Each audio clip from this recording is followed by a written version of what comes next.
Magandang araw po sa ating lahat. Narito po ang ating weather update.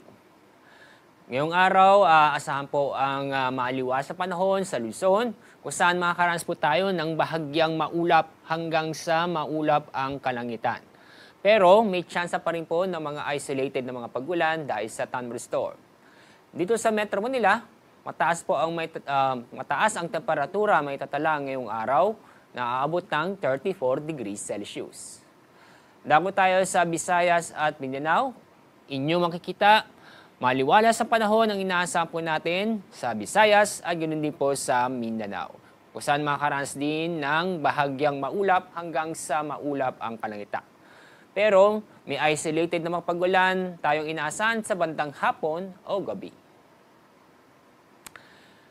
Yung pong low pressure area ay tuloy na pong nalusaw kahapon at yung epekto na ITCZ ay tuloy na pong humina at hindi na ito nakaka-apekto sa bansa.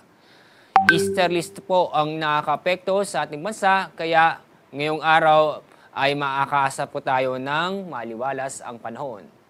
Itong easterlist ay magpapatuloy ng epekto nito bukas, Sabado at Linggo.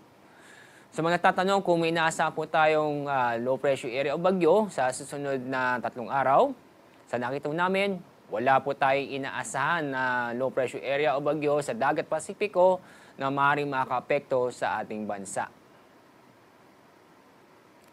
Ang araw po sisigat sa ganap na 5:30 ng umaga, ang araw lulubog sa ganap na 6:29 ng hapon.